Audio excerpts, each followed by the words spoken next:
Picture this. You step off the plane at JFK, excited for your first trip to the Big Apple, and within your first hour, you've already committed 3 major New York mistakes that scream tourist. Don't worry, it happens to everyone. But by the end of this video, you'll know exactly how to blend in like a true New Yorker and avoid the pitfalls that could ruin your entire trip. New York City is incredible, but it's also unforgiving to those who don't know the unwritten rules.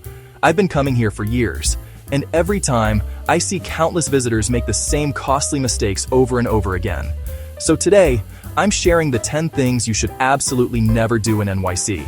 And trust me, ignoring even one of these could turn your dream vacation into a nightmare.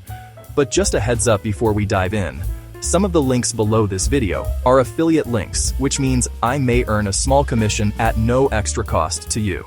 So check below for some amazing travel essentials to make your trip fantastic. Also, don't forget to subscribe. Now let's check out these mistakes you need to avoid. Let's start with mistake number 1, and this one's a big one. Never ever stop walking in the middle of a busy sidewalk. I cannot stress this enough. New Yorkers move with purpose and precision, especially during rush hour. When you suddenly stop to check your phone, take a photo, or figure out where you're going, you become a human traffic jam. Imagine if someone slammed their brakes on the highway for no reason. That's exactly how New Yorkers feel when you block foot traffic. Here's what happens when you commit this cardinal sin. You'll get bumped into, people will audibly sigh or make comments, and you might even get some colorful language directed your way. Instead, if you need to stop, step to the side, find a doorway, or duck into a store. The sidewalk is a flowing river of people, and you need to respect that current. Mistake number 2 will hit your wallet hard. Never eat at restaurants in Times Square or near major tourist attractions. I know it seems convenient, but you're essentially paying Manhattan rent prices for mediocre food. That $20 sandwich you're eyeing? You can get the same quality meal for $8 just 3 blocks away from the tourist zone. The real tragedy is that New York has some of the world's best food, from incredible hole-in-the-wall spots to James Beard Award winners. By sticking to tourist traps, you're missing out on authentic experiences and paying double for the privilege. Here's an insider tip. Head to neighborhoods like Koreatown, Little Italy in the Bronx, or Jackson Heights in Queens for amazing food at reasonable prices. Here comes mistake number 3, and it's all about transportation. Never take a taxi or rideshare for short distances in Manhattan. The traffic in this city is legendary, and what could be a 5-minute walk might take 20 minutes in a car, costing you $15 to $30 plus tip. New York is designed for walking, and the grid system makes navigation straightforward once you understand it. Plus, walking gives you the authentic New York experience. You'll discover amazing storefronts, street art, and spontaneous moments that you'd completely miss from inside a vehicle. The only exceptions are when you're carrying heavy luggage, dealing with bad weather, or traveling late at night in certain areas. Mistake number 4 is a safety and etiquette issue. Never wear flashy jewelry or display expensive electronics carelessly. While New York is generally safe, especially in tourist areas, you don't want to make yourself a target. This includes constantly pulling out your phone in crowded subway cars or wearing expensive watches and jewelry that advertise your tourist status. Blend in by keeping your belongings secure and being aware of your surroundings. New Yorkers have mastered the art of looking confident and purposeful even when they're lost. This brings us to an important point about attitude. Acting paranoid or overly cautious actually makes you stand out more than acting naturally confident. Number 5 might surprise you. Never rely solely on GPS or maps on your phone without having a backup plan. Cell service can be spotty in certain subway stations and some buildings, and your battery might die at the worst possible moment. Before heading out, take a photo of the subway map, write down key landmarks, or ask your hotel for a physical map. Learning the basic grid system will save you countless times. Streets run east-west and are numbered, while avenues run north-south.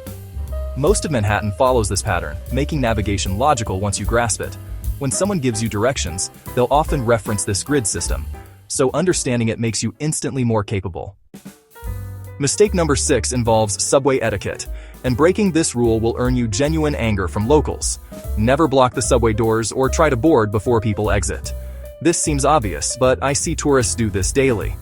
When the train arrives, step to the side and let everyone off first, then board quickly and move to the center of the car. Similarly, never lean against the poles or take up excessive space with your bags.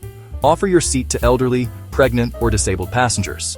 Keep your backpack in front of you during crowded times. These small courtesies make the system work for everyone and show respect for the millions of people who depend on public transit daily. Here's mistake number 7, and it's about money. Never exchange currency at airports or tourist areas. The rates are terrible and you'll lose significant money. Instead, use ATMs from major banks, which typically offer better exchange rates and lower fees. Notify your bank before traveling to avoid having your card frozen for suspicious activity. Also, always carry some cash.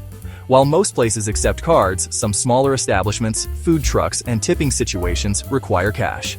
Having $20 to $40 in small bills can save you from awkward situations and help you tip appropriately. Mistake number 8 relates to timing and planning. Never visit major attractions on weekends or holidays without expecting massive crowds. The Statue of Liberty, Empire State Building, and Central Park become human zoos during peak times. If you must visit these spots, go early morning on weekdays or consider visiting during shoulder seasons. Better yet, explore lesser-known gems that offer similar experiences without the crowds. The High Line is beautiful, but Brooklyn Bridge Park offers stunning skyline views with fewer people. Top of the Rock provides better Empire State Building photos than the Empire State Building itself provides city views. Number 9 is crucial for your safety and local relationships. Never engage with aggressive street performers, people selling things on the street, or anyone who approaches you claiming to represent a charity or cause. Professional scammers target tourists specifically, and they're incredibly skilled at their craft. If someone approaches you with a clipboard, claiming to represent a charity, or tries to hand you something for free, just keep walking and say no thanks. Don't feel rude about this. New Yorkers do it constantly, and it's the only way to navigate the city efficiently. The same goes for people trying to sell you tickets to shows or tours on the street. Finally, mistake number 10 ties everything together. Never try to do everything in one trip. New York has enough attractions, restaurants, and experiences to fill months of exploration. Trying to cram too much into a few days leads to exhaustion, disappointment, and missing out on the spontaneous moments that make the city magical. Instead, pick a few neighborhoods to explore deeply. Spend time people-watching in Washington Square Park. Browse the Chelsea Market. Walk across the Brooklyn Bridge at sunset. Quality over quantity creates lasting memories and gives you reasons to return. Here's a bonus insight that many guides won't tell you. Embrace the energy instead of fighting it. New York moves fast, talks loud, and doesn't apologize for its intensity. Once you stop trying to impose your hometown pace and start flowing with the city's rhythm, everything becomes easier and more enjoyable. The city rewards those who show respect for its culture and customs. New Yorkers might seem harsh on the surface, but they're incredibly helpful when you approach them correctly. If you're lost, ask someone who's not obviously rushing to work. Be direct, polite, and prepared for straightforward answers. Remember, every New Yorker was once new to the city too. We understand the learning curve, but we appreciate when visitors make an effort to fit in rather than expecting the city to accommodate them. Follow these guidelines and you'll have an authentic New York experience that goes far beyond the typical tourist checklist. Your New York adventure should be about discovery, great food, incredible culture, and unforgettable moments. Avoid these 10 mistakes, and you'll spend your time making memories instead of recovering from costly errors. What's your biggest concern about visiting New York? Let me know in the comments, and I'll help you prepare for the trip of a lifetime. Thanks for watching, and happy travels.